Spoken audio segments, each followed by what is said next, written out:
And welcome in to the Gaming Discourse. I'm Tyler Frater alongside Richard De La Cruz. Hello. And Chief Engineer Lieutenant Commander Connor Frater, who's not here with us. It should be his last week off. Last week alive. Then next week, next week he's coming back and we're taking weeks off and he's doing the show solo. All right, we get a break now. Follow us on Twitter and Facebook at The Gaming Discourse. Go to our YouTube channel, YouTube/Gaming Discourse, Patreon.com/The Gaming Discourse, so you can support us. Supporters at certain levels get name in the credits and early access. If you're watching on YouTube, names just sort of appeared at the bottom of the screen. We're in person this week. Yeah. First time in like 3 weeks. Mm-hmm. So that's good. It's always nice. Schedule really screwed that up. Yeah, lots of things have. Yeah. Lots of things have. So yeah, last week I said that we were going to talk about a few stories. This weekend we're going to talk about Jason Schreier's story with regards to Grand Theft Auto 6.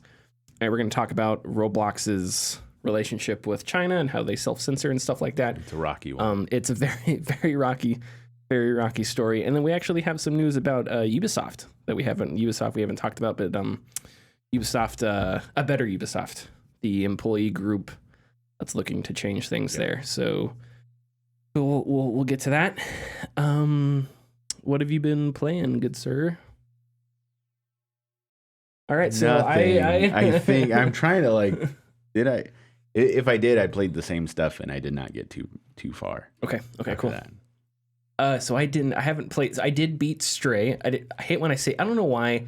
I don't think anyone cares about this except for me. I don't like when I say that I beat a game, just because it's like how do you? It doesn't make sense. You know, it's like okay. I like complete or finished. Yes. You know. Well, you can't say complete either because that means you did everything. Well, I guess yeah. If you want to be even. You rolled credits on Stray. I could see that level of pedantic as well. You rolled credits on Stray. Rolled credits on Stray. How about that? Yeah, which in that case, there are some games that you could never... But anyway, I got credits to roll on Stray. I really like Stray. It's a good game. I won't spoil the ending, obviously, but the ending is appropriate. It's a little predictable, but even the way they do it, I thought was great. It reminds me... Not in what specifically happens, but in sort of the tone and the mood, it reminded me a lot of the Talos Principle, which is one of my favorite games of all time. So yeah, if you haven't picked up Stray, I'd highly recommend it. I think it's going to be one of this year's better games. And when we talk about late, in December when we do our big look back episode or whatever, we'll talk about. Art directions that we really liked and visuals that we really liked. And we'll talk about Elden Ring, because Elden Ring's like amazing. But I think I'm going to talk about Stray a bit too, because I really liked the way Stray looks. I think the way the cat moves and how it can be pretty seamless because you can hold the button to jump. So when you're going from point to point, the cat just sort of hops, and that's really nice. But then just sort of, I don't know, when you look at a robot's face, you can see I don't know if you've noticed, but you can tell that there is glass. Oh right, you can see the depth in their monitor, which I think is a really cool detail, and just some of the lighting and stuff. And I don't know if you've come across this part yet, but there's a part in Stray where you're running away from some monsters. You jump down an alleyway. And then the game calms down a bit. And at the end of this alleyway that you jump into, there's a robot that's sweeping. Mm-hmm. And it's just this really I'm not even sure how to put it. Kind of creepy, kind of intense. Because it's just the silhouette of a robot that is sweeping, and mindless business. In the foreground, you see your cat ears, as you're sitting on the ground. The shadow. Yeah, so that's just a really and the way that the screen sort of, because you're in an alleyway, so it's like the way that the screen sort of keeps depth, leads your eyes to this robot sweeping. Where in other parts of the game, it's super colorful and there's neon lights everywhere. But in that part, it's like everything, all light leads to this robot sweeping, which is an interesting, it was a moment that I was like, that's really cool. I even took a little video of it. So yeah, highly recommend Stray.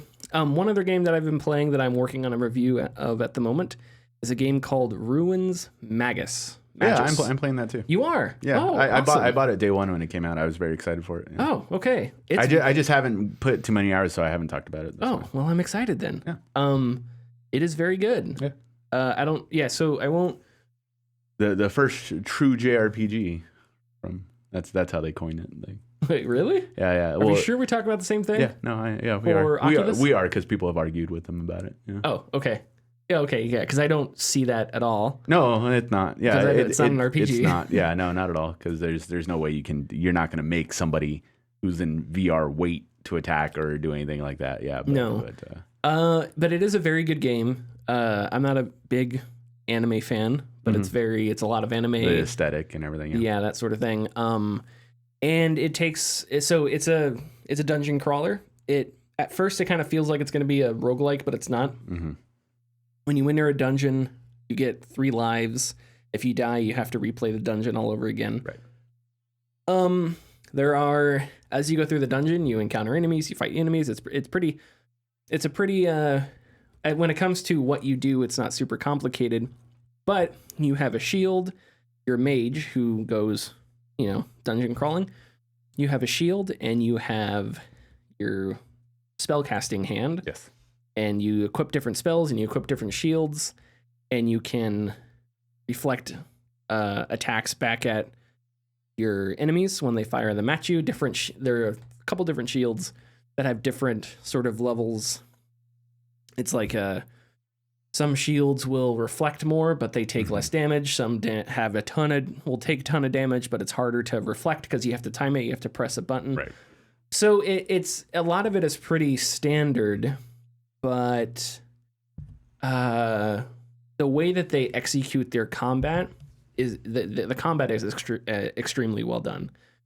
As you go, enemies have lots of different types of attacks. There's enough different types of enemies that things stay fresh. Boss fights are phenomenal, and they're difficult. And I'm near the end of the game. I'm fairly certain I'm near the end of the game, and I have not gotten to a point where I found a spell or a loadout that I was like, okay, I don't need anything else. Mm-hmm. Like every time I unlocked a few more things, I was like, oh, I really like this actually. So this is my new thing, And I think that's awesome when a game is able to, when it's able to give all of its different options sort of enough weight that it feels like you're not sure which one you really like the most. Yeah. But you kind of feel like you like this one the most. That's kind of, that's Returnal does that, I feel. Yeah. I think a lot of weapons I could use and I wouldn't have difficulty, but I do have favorites that I prefer, but in the grand scheme of things, they could all work. As you get into boss fights, though, there are certain boss fights where certain spells are definitely harder to use because of the way the boss fight works out, which is really cool. But yeah, it's a very good game. I still need to beat it, and then I'll work on writing the review and stuff like that. But yeah, I think it's Ruins. I don't know if it's Magus or Magus. Magus. Magus, Ruins Magus. Okay. Yeah, it is, I would not consider it an RPG in the slightest. Yeah. Because it's much closer to just a shooter. Kind of. Yeah. But it is very good. I do think once again, I haven't had much time with it, but I do think that the control scheme for it is a bit intuitive. I do. Yeah. Sorry, go ahead. I feel like when I was using my spells in conjunction with throwing things, quote unquote reloading, yes, and doing everything, I thought it worked really well, and I enjoyed how they set that up. Yes, once you put it all together, there is a moment where it's like, oh, okay, right? Because so you fire with, so you have your touch controllers or whatever. Yes. In your right hand, I don't know if you can swap hands. Oh, like a left hand mode or something. Yeah. But in your right hand, you have your trigger, and that fires your basic spell. Then you have your grip button. That fires an alt spell, right? And you can have 2 alt spells, but those take time to recharge. Yes. Where the trigger fires more of your constant spell. You have to reload So you have to press both at the same time while holding your hand down, and it reloads. So you have a certain amount of spells before you have to reload your hand, gauntlet, whatever. And then you have your shield in your right hand, and the grip activates the deflector or whatever, so you have to time that correctly. Yeah. And then in your left hand, you also have the trigger, which dashes, right? So you have 4 different buttons there doing different things, which you will be pressing all within a matter of seconds, because the combat gets really fast. There are swarmer enemies. There are enemies that throw slow-moving projectiles. That it even gets a little bullet hell at some points. Very cool. But once at first I had trouble sort of like remembering, okay, this button does this button does that. But once I got it all down and I was getting into combat where I was, dodging, switching to an attack, dropping that attack, switching back to my main attack, doing that attack or whatever, it felt phenomenal. And one thing I love about it is when an enemy attacks you, you can sort of dodge out of the way. And not all their attacks are obviously going to home in on you. Some are just sort of straight linear attacks. But you can swing your shield and sort of hit a projectile that's not heading at you. Oh, but you can still deflect it back at the end. So if a projectile is like to your left and it's not going to hit you, you can totally lean and swing your shield. And if you time it right, you can deflect it right back. Oh, that's awesome. Which is freaking awesome. And when it does it, it's super satisfying. But I would definitely recommend getting deeper into it, because I would love to hear your like preferred loadout.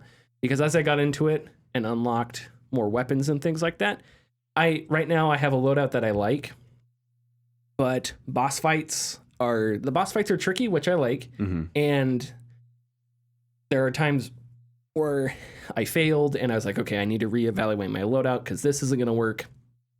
This shield might be better here because, certain enemies have attacks that you can't deflect. Right. So shields that make deflecting easier are going to be useless against those enemies. Right. Yes. So it's better. But then you'll have a mix of enemies where it's like, this guy throws attacks you can deflect, this guy doesn't. So there's really no best answer with the shield because there's both there.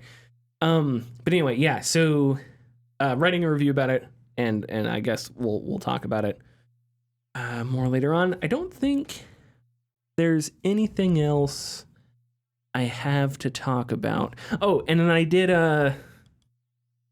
start. So yeah, finished Stray, and I started The Last Guardian, because The Last Guardian is free, one of the free games with the new PlayStation Plus, the basic tier or whatever. So I loved Ico. Only played it once. For whatever reason, and I don't know why, maybe I need to give it a second try. I hated Shadow of the Colossus. Oh, wow. I know that's weird to say. I tried it once and I didn't like it. I think maybe I was just young. I don't know. Maybe I was just dumb. Maybe I should just try it again. But I just remember not liking it at all. It is a bit like jarring when you realize there's no other enemies but the Colossi. I remember just being more frustrated with stamina meter and stuff like that. Oh, sure. Yeah. But maybe I just need to get over that. The Last Guardian's been a game that I've wanted to play for a long time. And so it was free, so I was like, hell yeah, I'll pick it up, I'll play it. And yeah, I remember it getting somewhat mixed reviews when it came out, and it's instantly apparent why that's true. The controls are there is a huge amount of momentum to all the controls. So moving the camera, you play as a little boy, moving the little boy, there's lots of momentum. Oh, really? Like so it's like so it's like you can't turn on a dime. It's very sort of loose feeling. And so that kind of makes things feel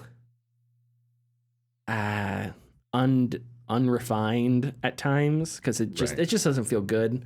And the camera has trouble. So in The Last Guardian, the whole premise is that you're a young boy who's lost and you encounter this beast. And it's a sort of like a, I don't know, kid and a monster best friend type story, right? So you encounter this beast, you befriend it, and you're making your way through puzzles trying to escape this mysterious castle you're in or something.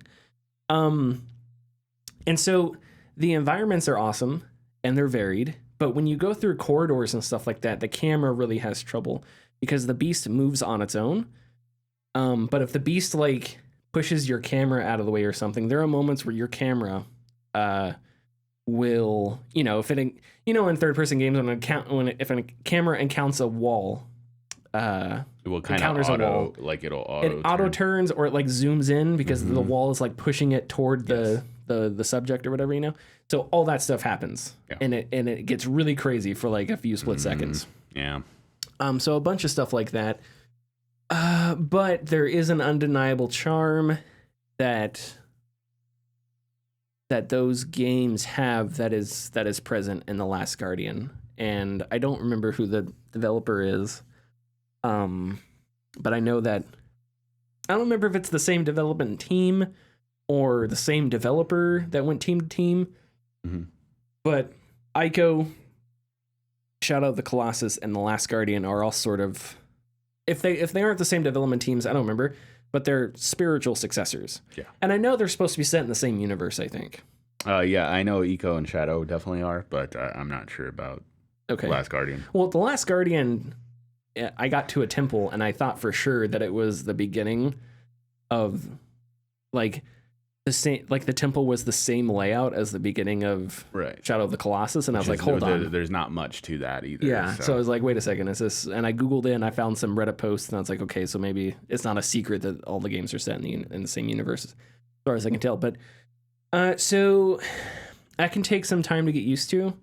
But yeah, that said, it's there is a charm there that is fun, and it's really neat because the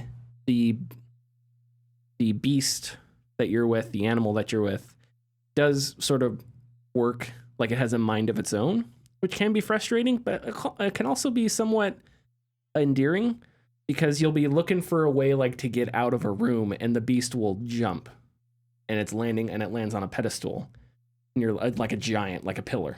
And you're like, oh, that's how I get out of here. And then you call it because you can call it and it'll jump back down. You climb on it and you try and you tell it, okay, go back up there. And then it'll like take a second and jump back up there. So it kind of feels like you're dealing with something that's, not following commands, but has a mind of its own, which is neat.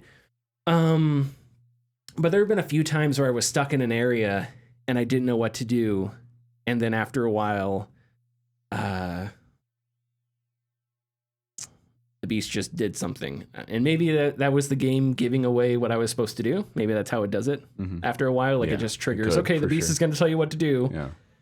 I don't know, but I could see why people don't like that. Doesn't bother me a whole bunch. The camera and the controls are, and when I looked at older reviews, a lot of them were gameplay, controls, camera were the big drawbacks. So yeah, that's what I'm playing, and I'll work on that review. And are you ready for the news? Let's go to news. We want to give a massive shout out to the sponsors of this episode. They have been silently supporting us since the very beginning, and we felt it was time to give them some love. The like and share buttons have been at our side since episode 1 of the podcast. They can be found just beneath this episode. Please give them a click, it helps us greatly. If you're feeling lucky, click the bell icon to enter for a notification anytime we post new content. You may be surprised by what you get. Our best friend Jason Schreier has a new story on Rockstar. I didn't know if you were going to set me up. No, that's all right. We haven't used that in a long time. And I was sitting here like, I'm going to say Jason Schreier, and I don't know if he's going to use the soundbite or not. But We'll redo it. Our best friend Jason Schreier. Jason Schreier. There we go. Has a new story on Rockstar about changing their culture and GTA 6. Recently, Rockstar has removed cops and crooks following the George Floyd protests. Cops and Crooks was a game mode on GTA Online. Yeah. So they removed that following the George Floyd protests. They removed transphobic jokes from the latest release of GTA 5. They narrowed the gender pay gap at their own studios. I believe that's what it's insinuating. Not globally. Right, yeah. That'd be wild if there was one in that. And in GTA 6, supposedly, there will be one playable character that will be Latina. Oh, sorry. I wrote the notes horribly. There's going to be, I think, 2 playable characters and one will be Latina. Yes, 2 playable characters. One will be Latina. We're not sure about the other character. Yeah. But the developer said that They are said to be cautious to not punch down and make jokes about marginalized people, which has definitely happened before in a lot of the Grand Theft Auto games. Morale at the company is said to be higher than ever, but development is going very slowly, which that could be a good thing as well. It means no crunch, no nothing. The game scope has been cut down. Original plans included game territories modeled after large swaths of North and South America.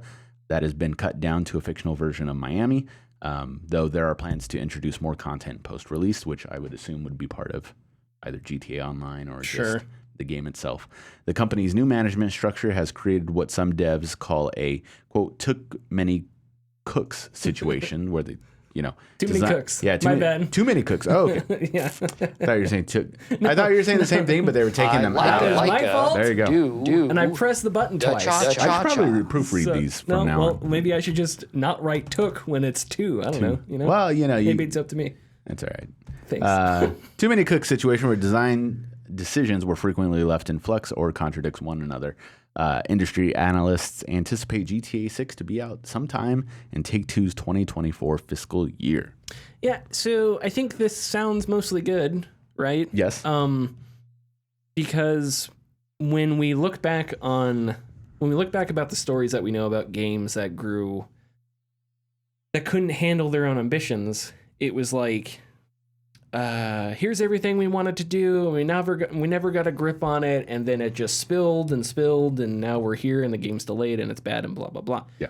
And here we have a story about a game that is, I don't know if we want to I honestly don't know if it's mid-development, mid-late development. I don't know, but it's not released yet. Right.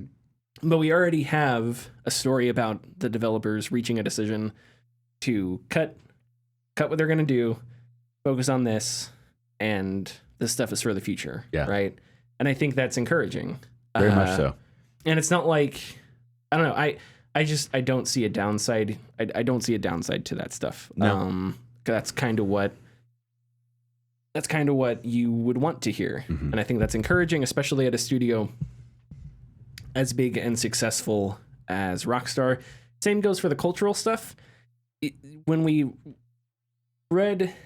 talked about that story about Rockstar a couple of years ago, I remember saying that it wasn't a story that was as, I don't know, like, I hate saying I'm not going to sit here and say like Ubisoft was worse than Riot or whatever. Like, I don't know, it's all bad. It's all bad. It's all bad. It is all bad. Yeah. There's no comparison. The Rockstar story was definitely one where the worst stuff was stuff that happened in the past, and the studio had been changing its culture, but it hadn't sort of shored up everything yet. So it was just, there's a distinction there, I think.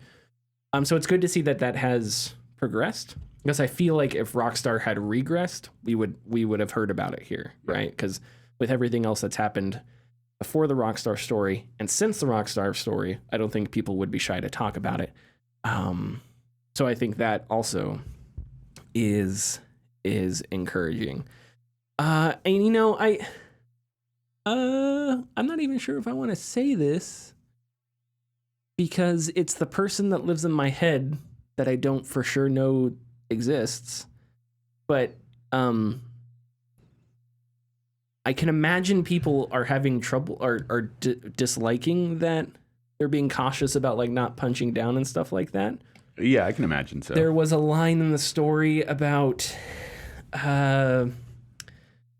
developer said, like, how do you satire is difficult right now, because how do you satire the American political scene, Right. And that's a valid point. Yeah. So, but I think some people may have a problem with that, but I don't. I don't think clever writing or comedy is just making fun of people for no reason. And I think shows have struggled with that. And if I'm a big fan of Always Sunny, if you go back and watch some early Always Sunny episodes, some are very bad. Yeah, absolutely. But you can sort of tell as time's gone on that they sort of self-evaluated, and they went back and they still attempted to make light of certain topics, but with a renewed sense of delicacy. Yeah. Which I think takes a lot of skill when you're writing comedy, right? Not that I have ever written comedy, but just to be able to make light of something that isn't necessarily light in reality, So with Grand Theft Auto, I think it's sort of the same way. I think when you look back, definitely some things that haven't aged well. I don't remember there being anything in, although there probably is, but I don't remember there being anything in Red Dead 2 that made me cringe. But I'm sure if I played it now, I might see something that I forgot about. Yeah. But Grand Theft Auto is a different beast. It is a very different beast. Yeah. But I still, you know, with this news, I don't see it as them like, I don't know. I didn't see it as like a huge departure from the sort of, you know, up yours, you know, middle finger that GTA was in the past. No, definitely not. And I think that this is a good moment for GTA to kind of not reestablish itself, but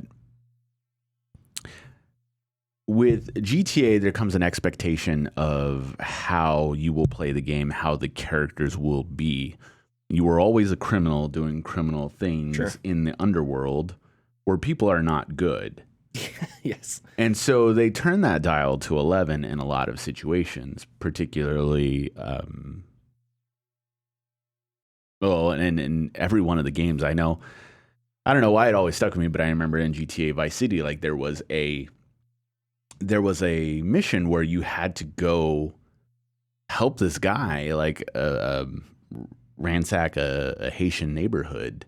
Mm-hmm. And it was just the main character you were helping just continuously, like, you know, kill all the Haitians, like, you know, effing Haitians, like this is, but without the context behind, well, not that there should be context, but without for the player, if there's someone who's not of the mature mind to understand, yes, I can see where that you're going. Yes. That is not, you know, that to be able to parse satire, right. When you're listening to Danny McBride, you know, on GTA 5's radio, and you don't think it's satire, there's a problem there. Yes, you know, if you watch The Producers and you don't think Springtime for Hitler is satire, there's a problem there. Right. Know? Yeah. Exactly. So exactly. So we've gone too long with too many GTA releases, and now as big as it is, you still kind of have those things that are present in the game. So with the dialing back of those situations or examples in like newer GTAs, you have the ability to kind of hopefully calm down those real life situations that can occur because of something that is learned through, you know, games one way or another. And even through GTA Online where there's no guards or safeguards or anything for that. So, yeah. And that doesn't, I don't think that like just to piggyback off that, I guess, I don't like it when, and this is a bigger conversation than Grand Theft Auto, but I don't like it when, like, okay, for example, on Always Sunny, just because it's a comedy show doesn't mean that just because it's jokes doesn't mean some of the stuff isn't bad. Right. It is. And it was, right? But I think it's important to acknowledge that and sort of move forward. Yeah. Instead of trying to excuse it somehow, you know? Bigger topic than Grand Theft Auto, but again, I think you can do the kind of satire and parody that Grand Theft Auto was in the past. I think you can do that today, and definitely without some of the punching down and stuff like that. I don't know what specific transphobic joke was taken out of GTA 5. I don't know either. I'd have played it back in 2013. I don't remember much about it. So. Yeah, I haven't played through this. Yeah, I played through the story once. Mm-hmm. But I don't think going back and reevaluating your work as an artist or as artists or as a company and thinking, okay, maybe that didn't work. I don't think that's a bad thing. I think that's a good thing. It's a sign of growth. And it's a sign of self-reflection, and that's kind of what you want in your art, instead of for it to stagnate and always have like a one-dimensional quality to it. Mm-hmm. So I don't know. Again, person that lives in my head that I don't have physical evidence of. But anyway, moving on. So we're going to talk about this Roblox story, which is really big. Yeah. And speaking of topics that are way bigger than video games, so this story is by Joseph Cox, wrote it for Motherboard. All info in this story about Roblox and self-censorship comes from documents leaked by a hacker who is trying to extort Roblox. Motherboard says it published the documents and details because of the overriding public interest in knowing how these things go down. So you have a hacker who has criminal intent, is going to extort Roblox, puts these documents up. There's an interesting debate about the ethics of reporting. I think Motherboard is fine here. Yeah. Because this isn't personal information of the people that work at Roblox. This is information about how they self-censor for the Chinese market. So I think that's fine. So last year, I'm not going to be able to pronounce this. No, that's okay. Roblox launched a version of its game in China called... You could just say it launched a version in China. Low Blue Beats my parrot tracks. I don't know. We'll save Roblox China from now on. Sure. They partnered with Tencent, one of the biggest game companies in the world, headquartered out of China, who would operate the game in the country. The documents reveal that Roblox assumed any Chinese partner would try to hack Roblox and expected Tencent to copy the game and make its own version. These documents also showed the steps Roblox needed to take in order for the game to comply with Chinese censorship laws. And includes these. There's a lot more, but here's a few. Any maps created in the game had to respect the integrity of the country and not misrepresent Chinese territory, including their claim to Taiwan. All right, which guys. the whole thing was a euphemism for, you know what we're talking about. There was other stuff in it, but that was one of the big ones. Users and developers must not tamper with historical facts. Names, images, and names of national leaders must not appear. Games could not promote, or go against basic moral values. I think the Chinese government provided a definition for basic moral values. they did not. I'm being sarcastic. Must not promote polygamy or one-night stands. Must not incite national hatred / promote ethnic discrimination or undermine national unity. A little bit of background. This has been widely covered, but the Chinese government has perpetrated a widespread cultural genocide against Uyghur Muslims. I believe that's specifically in the area that's like northwest China, I think, maybe. Yeah. Definitely more west, northwest. Yeah, I'm not an expert in that. So in the short term, the plan was to segment the Chinese version of Roblox from the international one. Roblox was also expected to collect and authenticate the real names of players in China in order to provide necessary safeguard minors, and had to comply with China's anti-addiction policy. China has a very strict anti-video game addiction there's policies and stuff like that. Roblox shut down Roblox China in December 2021 without saying why. Without saying why, I don't know. Of course, we're people on the outside looking in, and we only have such information here. Sure. But I don't feasibly think something like Roblox could operate for very long in China, because you can only have so much control over something that people can play in, if that makes sense. Like if there are so many rules for Roblox, if you wanted to release it in China, sure, you can't have enough people controlling what players do in the game. Moderation would be difficult. Thank you. I could have just said moderation. I think you're correct. I think that's it. Yeah, I think you're correct. I think moderation is possible, but I think you're also correct in like it would be a troublesome, because now and it said this in the story, but like the companies in China err on the side of moderation and censorship, or in the United States, it's I can say F this guy, F that guy all day, and nothing would happen because of the First Amendment. Right.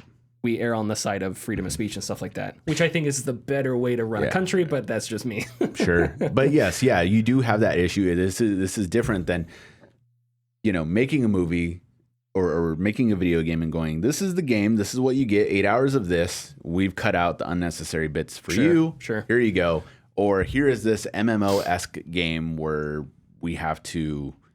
people can create their own games, they can do what they want, and the moderation on that is a logistical nightmare. Yeah.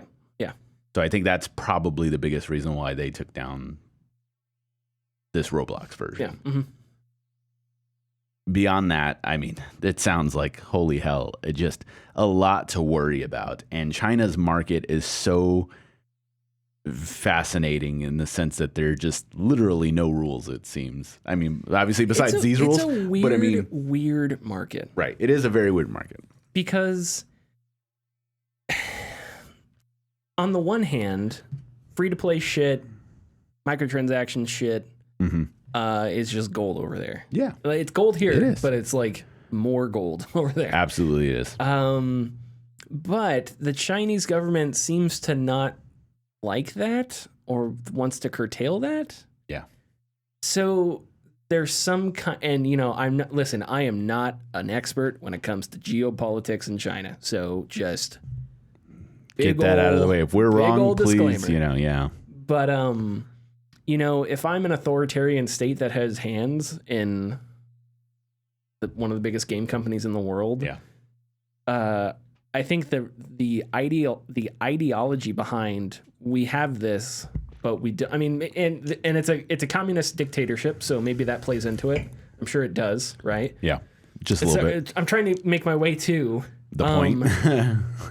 You have all this money that's being made, but an ideology that doesn't like that, but yet all the money is still being made and the market's still super saturated and still super lucrative, right? So it's like these two extremes, and I don't know how that works, and that's what makes it a weird market. I think I do think the moderation would be difficult. I also think Roblox exists to make money off of microtransactions, and that may be more difficult in China because of certain censorship laws and stuff like that, and because of the way that creativity or whatever is curtailed. Which is also weird because you might think you would think that it would flourish in China because it involves assets that get reused that people can, and that's a bread and butter. Yeah, that's a bread and butter of China because it's like, a quick segue, but my wife creates things that we sell, and we have gotten orders before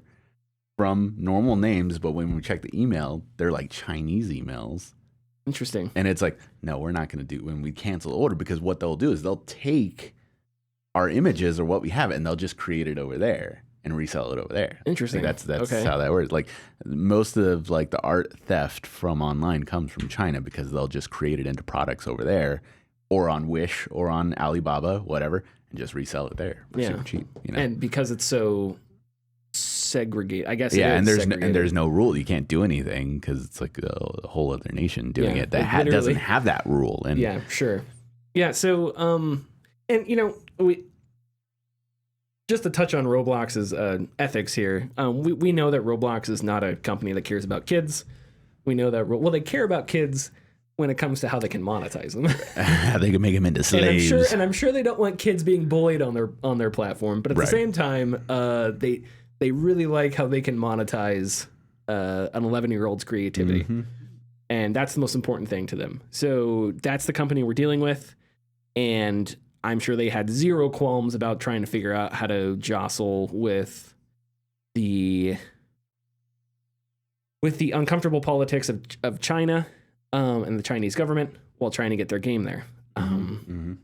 So yeah, and this is how American companies deal with China is a fascinating conversation. I don't know, and it's not just China; it's also Saudi Arabia, right? We've had Saudi Arabia that's taken a big dive into gaming. Right. I don't know if you've seen this, but the PGA Tour right now, there's a big controversy with golf because there's a LIV golf tournament, which is a Saudi-funded golf tour, and so people are deciding. There are players that are deciding, are we going to play in this tour now because they're giving bigger purses and shit like by that I mean money and whatnot. And a big conversation is like, okay, you're going to an authoritarian, a seemingly progressive, but like, come on now, progressive wink wink, government. And what are the moral qualms with that? Yeah, what are the ethics there? So that's all really fascinating. But just to really back here, you shouldn't do that. Roblox, figure out a different way to make money. Don't go to China. Yeah, Yeah, they're already a multi-billion-dollar company, like in America. Like exactly, they already know plenty of ways to make money, unfortunately. And it does make you wonder what other companies have done to get stuff over there, to get things to work. Yeah. It makes you wonder what goes through the minds of Disney executives, shit like that, because I don't know. Anyway, but again, a bigger thing than just Roblox or video games. Right. Moving on. A Better Ubisoft says no demands of theirs have been met. So some background here. A year ago, an employee group called A Better Ubisoft published an open letter with Activision Blizzard employees calling for widespread change in workplace culture. And that was in response to everything that's happened between Ubisoft and Activision Blizzard. It was it was like The Worst Hope and The Empire Strikes Back, the big two movies, the Ubisoft summer and the Activision Blizzard summer. They also released 4 main demands for change, which are to stop promoting/moving known offenders from studio to studio. Promoting. But yeah, again, just a horrible. I spelled it horribly. Sorry. Anyway, to stop promoting/moving known offenders from studio to studio, a collective seat at the table, and to have a say in how Ubisoft as a company moves forward. A cross-industry agreed upon set of ground rules that all studios can use to handle offenses in the future, and that collaboration must heavily involve employees in non-management and union, as well as union representatives. So here we are a year later. None of those demands have been met. The letter was signed by at least 1,000, was the highest number that I saw. That's a lot of employees. That's a lot of employees. Some of them were former, but also many current. Depending on the studio, it could be what, 50 to 300 people each? Yeah. So that's several studios worth at least. Yeah. So as of this week, A Better Ubisoft says 25% of the employees that signed the letter have quit to work elsewhere, of which a disproportionate amount were women. So you have a problem with how women were treated at Ubisoft, and now women are leaving Ubisoft, and nothing's being done. I saw a story about, I saw speculation about Ubisoft angling to be sold, and I really think that's what's going on. I think there are people at Ubisoft that just want to cut their losses and sell. Get out. Yeah. They see the money that Activision Blizzard got, say, look at these IPs. Yeah. And sell, get out of Dodge, take the money and run. They do have good IPs. They just need to do something with. But we have not put enough pressure on Ubisoft compared to like Activision. No. And I do find that very interesting because I think that the content that we are getting from these IPs and from Ubisoft themselves probably at least correlates a little bit with how their employees are being treated. Rehashing of games and stuff, but this is far more than unacceptable, especially when they know that Ubisoft they still have eyes on them. Like, I mean, sure, we aren't putting as much fire on them as Activision Blizzard, but we haven't forgot, and obviously over 1,000 people haven't forgotten either. I think Ubisoft is one more story away. They should already be, but one more story away from being Activision, and I really hope it's sooner than later because this is unacceptable. Yeah, it seemed like it happened so long ago, but that's us outside in, right? Mm-hmm. If you're a programmer that's worked at Ubisoft for the past 5 years, the middle of that 5 years were the big story being published, right? Right. And since then, every day you go to work, it's this thing happened at the place I worked, you know? Yeah. And so how does that affect the culture? Every time you say, "Oh yeah, hi, my name is so and so, I work at Ubisoft." What's one of the first things people are going to ask you about? "Oh, hey, what do you think about what was that? What's it like?" Yeah, you know? Yeah. And I don't know if that's wrong. I don't know, but I mean, so the point I'm trying to make here is we feel like, okay, yeah, all the stuff that went down with Ubisoft was years ago, but if you work there, it's something that you experienced every day, you know, especially if you were a victim. So it's not something that happened a long time ago. And I'm glad that it's not something that's slipping away. I think Activision Blizzard had more eyes on it. It's an American company, one. I don't remember. Ubisoft doesn't have any. Do they have a studio in the U.S.? Yeah, San San Francisco. Francisco? Okay. Yeah. But Activision Blizzard is totally in the U.S., right? Yes, yeah, Irvine. Yeah. So totally in the U.S. and you had like moments go viral, like Fran Townsend's letter that was written by Bobby Kotick, like the moment from BlitzCon in like 2010 or whatever when the woman asked like, how come all the female characters have revealing clothing, and everybody laughed she at laughed her. Yeah. Right. So you have moments like that kind of went viral that made it, I think, stick in the news cycle a bit more. Where Ubisoft, those little tiny things didn't happen as much. Yeah. It was a bunch of stuff, and then like Yves Guillemot saying he was a victim as well. Like, now we're here. But anyway, so yeah, I would agree with you on that point. And yeah, I don't know. I really think this is it's too bad because when you see these demands, those demands are huge changes, right? Sure. Like it talks about unionization. It talks about having a collective seat at the table and stuff like that. Those are huge systemic changes, right? But at the same time, it's like, I don't think that's unreasonable. Yeah. The shit that went down, if anything, that's baseline. Mm-hmm. That's absolutely. how it should be. Absolutely. So like you read that and you're like, wow, that's some pretty big changes. But then you read some of the stuff that happened. A bunch of executives left. The right-hand man to Eves, he was gone. I don't remember his name now. But the guy that used to growl and hit his head on tables or pound his fist on tables or whatever, he's gone now. So it's just like, yeah, when you read about that shit, this does not sound unreasonable at all. So yeah. Do you have tidbits? I do. Yeah, let's do tidbits. Let's do it. A man discusses the news, but not like the big news, the little news. Little bit. This is the tidbits. A beloved Mega Man game is getting a fan remake, and I love stories like this. But Ray. over on romhacking.net, user Mark Max has revealed that he's working on Mega Man World 5, a full-blown remake of Mega Man 5 for the Game Boy. This remake will do several things. It'll become fully colorized, trying to make it as faithful as possible to the NES games as far as its color palette. It'll make the most of CGB double speed mode, getting rid of almost all slowdown in the original game. There will be an NES-styled pause screen. Some of the game's original code parts were written, and some tile sets modified in order to make full advantage of all available palettes. It works on real hardware and emulators, and it has been renamed to Mega Man World 5 DX, which apparently was the original Japanese name.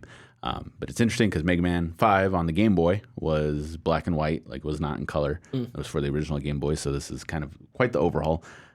Mark Max had this to say, quote, "After releasing Dr. Mario DX, which is another customized port that he did, I really wanted to try on a bigger project. Work officially started on December 2020, and a lot of progress was made in very little time. However, the game code is very complex and sadly found a lot of obstacles that slowed everything down. On November 2021, the hack was fully rewritten from scratch, hoping it would help to revive the project. But it wasn't until May 2022 when I finally overcame the biggest challenge on this hack and resumed work at last."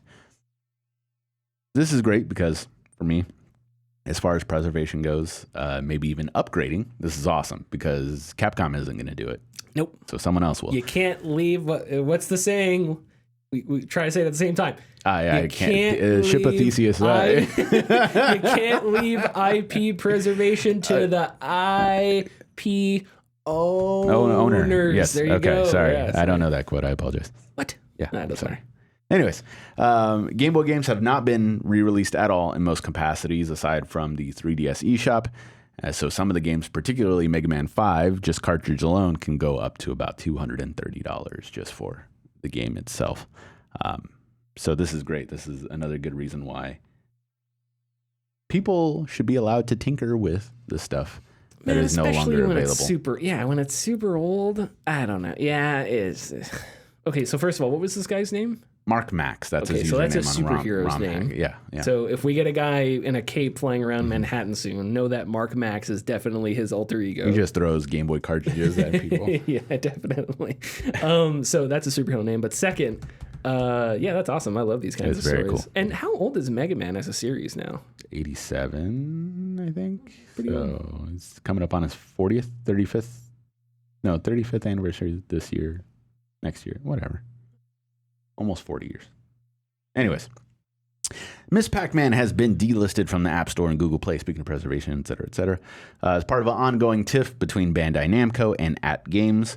Miss Pac-Man license has been tossed around for years. Because Miss Pac-Man was created as a mod and not an official product, Bandai Namco doesn't own the rights to Miss Pac-Man and never bothered to buy it for some reason.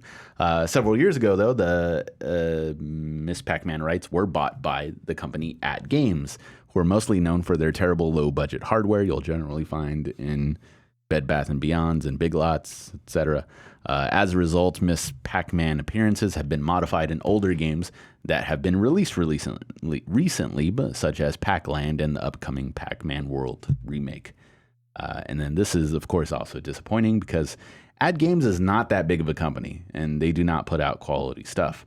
Bandai Namco is one of the biggest in the gaming landscape, and this dispute cannot be settled in any sort of manner, or they just can't buy out the license outright. Anyways, now we have new variants of games that are either no longer faithful to the original game or will cause confusion in the future for historians, or just that extra work that needs to be done to kind of catalog everything. It's just very annoying, very stupid. That is very annoying. That is very stupid. That reminds me of a time. So the Arizona Coyotes used to be the Phoenix Coyotes. Yeah. And when they changed to the Arizona Coyotes, there was a guy who had the copyright for Arizona Coyotes. Oh, man. And he got it. The Arizona Coyotes weren't anything. The dude, and I know this happens in multiple areas. I just remember this specifically. But he got it because he knew if Phoenix went to Arizona Coyotes, he owns the copyright. Yep. I'm not sure how it got sorted, but just like, man, just do something else with your time. That's like that's why people who are smart and like bought pizza.com when like the .com boom started and they got rich because like Pizza Hut wanted to buy it or something. Sure. Or have you ever heard of the guy that owns Nissan.com? No. So I'm pretty sure I'm gonna search this real quick. So there is a guy who is a computer repairman. Yeah. Who owns? Maybe it doesn't work anymore. Maybe not. Okay. Could have bought off. Maybe this is an update. Anyway. He owns Nissan.com because his last name is Nissan. He's a computer repairman. Okay, yeah. And for like the longest time, Nissan has been trying to like legal their way to get that domain name. Mm-hmm. Now, in this case, it's not a guy that is trying to get money. It's a guy whose last name is Nissan. Yeah. Yeah. Anyway, so that's just tidbit. No, it's interesting. Search that, Google that, take that to the bank. Yeah. Yeah, anyway, I'm not going to get on to more stuff about that. Anyways, last tidbit of the night, but the Nier Automata mystery comes to a close. Yeah. But I enjoyed every minute of it. Some would say it was very disappointing, but others would say it's one of the most exciting things in a while. I'm going to go with a quick recap. A user in the Nier Automata subreddit posted asking how to access a specific church. Nobody responded, so the user posted a video showing the supposed church, which no one has ever accessed. From then on, tidbits of this from this user began to reveal that this was either an elaborate marketing scheme or a gigantic hoax. Turns out it was a hoax, but nothing I feel like we should be disappointed about. Lance McDonald over on Twitter chronicled the entire situation, and being one of the top modders himself, gave the notion that this could not have been a mod because no one has ever been able to do this. The user began to post static images featuring the letters Z, E, R, and O, eventually spelling out Zero, who was the protagonist of Drakengard 3, along with areas featuring assets from that game, because those two series are connected to each other. Lance stated, quote, "Another image was posted with the caption Zinnia, showing more assets from Drakengard 3 imported.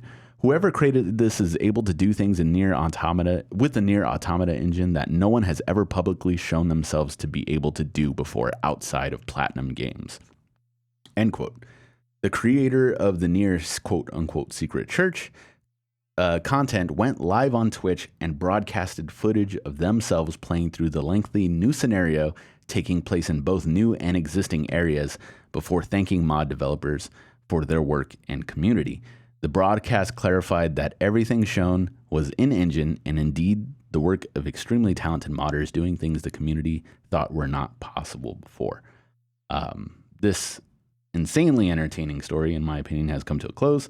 Although not an official product, it's completely stunning that independent modders can create not only this sort of hype, but type of confusion for not only the fans, but the developers themselves. Of course, director Yoko Taro told people he couldn't comment on it, but producer Yosuke Saito essentially pinned the reservation page for Nier Automata on the Switch and said, please calm down and pre-order. so they didn't really help at all, but they seem to be excited about it as well. It's just very cool, especially hearing that Lance McDonald saying that no one has been able to do that outside of the actual developers themselves. This kind of creates like, you know how people create new scenarios, quote unquote scenarios in Skyrim or Fallout or whatever. This could be the same thing. Like they can do whatever they want with this now. And so it's very, very cool. Yeah, that's awesome. Modding is crazy. Modding is crazy. And I hope it never goes away because No, I don't think so. I mean, we got Daisy out of Arma. Oh yeah, and Insurgency was a mod, and Squad. Squad's a mod, right? Squad was based on Project Reality, and some of the devs are from Project Reality. Mm-hmm. Left 4 Dead was a mod, wasn't it? Was it a mod? I can't. No, I don't know about that one. It may. Well, Gary's mod. Oh, Gary's mod. The entire game is all about modding. Yeah. So I hope it never goes away. Yeah. Yep. Do we have MPDs today? No MPDs today. No? Okay. So although Matt hasn't been popping up on my feed, so Matty Ice, you're melting. I don't know why I said that. I don't know why I call him Matty Ice. People called Matt probably hate being called Matty Ice because it's like, what else? What other nicknames are there for Matt? You know? Oh, I don't know. Except for Matty Ice. Challenge him to a game of the show. The show? Yeah. He'd probably beat me. Maybe. He has a lot of hours on it. If you ever see him talk about it. Anyways. But I might. Next week when we interview him. Yeah, for sure. I'll challenge him. I'll go, I'm down right now. You versus me. Absolutely. Yankees, Red Sox. Just kidding. Follow us on Twitter and Facebook at The Gaming Discourse. Go to our YouTube channel, YouTube/Gaming Discourse. Patreon.com/Gaming Discourse to support us. And we will see you next week. Bye-bye. Bye-bye.